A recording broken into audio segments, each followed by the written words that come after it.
La fonction partie entière de base s'écrit sous la forme f de x égale les crochets, donc partie entière de x. Pour représenter graphiquement une fonction, on doit se faire une table de valeurs. Fait que moi, je vais juste vous faire raisonner un petit peu. Donc, les valeurs de x. Donc, si je prends 0, la partie entière de 0, c'est 0. La définition d'une partie entière, quand le nombre est en décimale, on va aller chercher le plus grand entier inférieur ou égal à ce nombre. Fait que n'importe quel nombre entre 0 et 1, si je vais chercher le nombre entier qui se situe directement à sa gauche, c'est 0. Fait que pour tous les nombres entre 0 et 1, donc je vais faire des bonds de 1 pour mon graphique.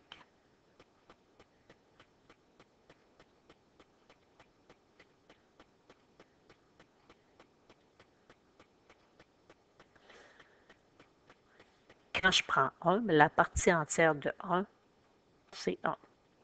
Fait que la partie entière d'un nombre, c'est le nombre lui-même.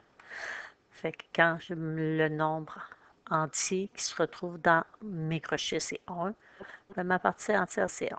Fait que la partie entière de 0, c'est 0 jusqu'à ce qu'on mette le 1 à l'intérieur. Fait qu'on fait un rond fermé vis-à-vis 1 pour dire que la réponse se situe sur le segment suivant. Tous les nombres entre 1 et 2, leur partie entière, c'est 1. Fait que pour tous les nombres situés entre 1 et 2, leur partie entière est de 1. Fait que je mets un rond ouvert à 2, fermé à la hauteur 1.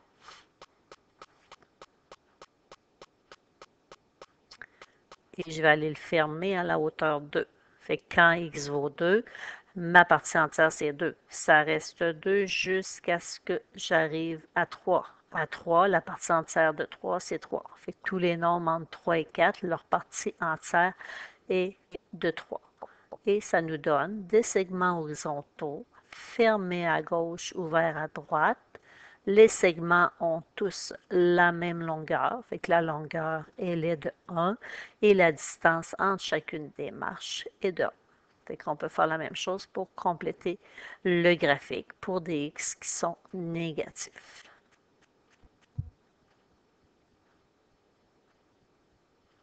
Fait que ça, c'est ma fonction partie entière, qui est un graphique en escalier dont les segments ont tous la même mesure et la distance entre chaque segment horizontaux est la même aussi. Donc, si on me demandait de faire la table de valeurs, ben, j'ai juste à me prendre une marche comme point de départ. Mettons, je prends ici à moins 2 jusqu'à x vaut moins 1 exclu. La partie entière, c'est moins 2. Pour des x qui vont de moins 1 à 0, la partie entière, qui correspond au segment qui est ici, est de moins 1. Pour des x qui vont de 0 à 1, la partie entière est 1. De 1 à 2, c'est 2.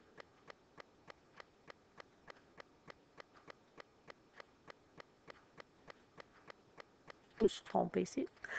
Entre 0 et 1, c'est 0. Fait que le nombre entier qui se situe à gauche, c'est 0. La partie entière entre 1 et 2, c'est 1. Entre 2 et 3, c'est 2. Et entre 3 et 4, c'est 3.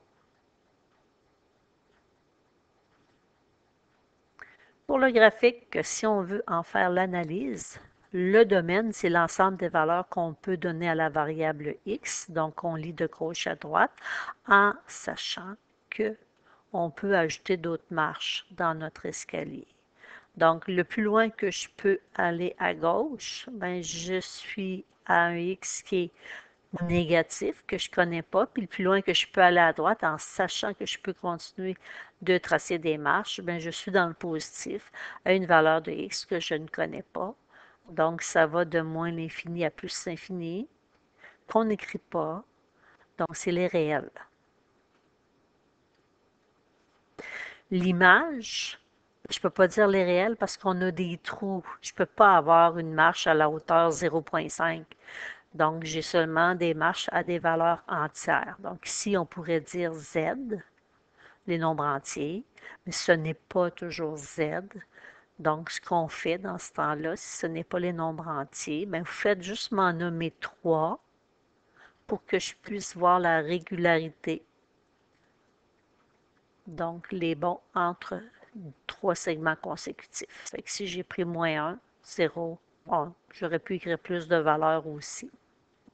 L'ordre donné à l'origine, c'est la valeur de y quand x vaut 0, c'est 0.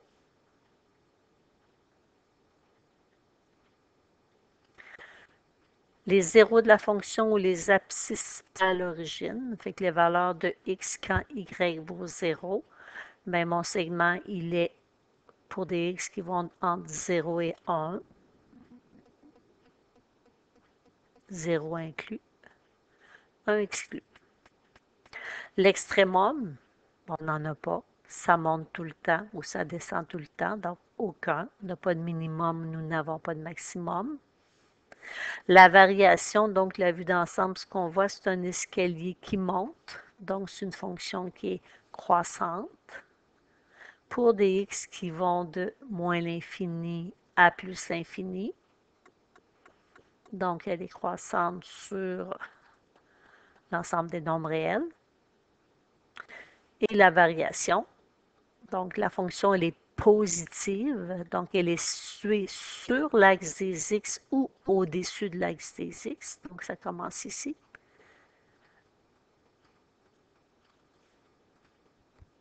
Pour des x qui commencent à, là je regarde la plus petite valeur de x, donc à gauche pour des x qui commencent à 0 et qui sont de plus en plus grands, donc de 0 à plus l'infini. Fait que la fonction est positive, elle se retrouve au-dessus de l'axe des x ou sur l'axe des x. Puis la fonction, elle est négative si elle se retrouve sur l'axe des x ou en dessous de l'axe des x. Donc, si je suis dans le négatif, ici aussi, ici aussi, ici aussi, ici aussi, je suis sur l'axe. Donc, quand on est sur l'axe, ça rentre autant dans le positif que dans le négatif. Donc, où j'ai commencé, bien, en x, j'étais à des valeurs négatives, parce qu'il y en a d'autres que j'aurais pu prendre, mais le plus loin que j'ai pu me rendre sur l'axe des x, c'est à 1 exclu.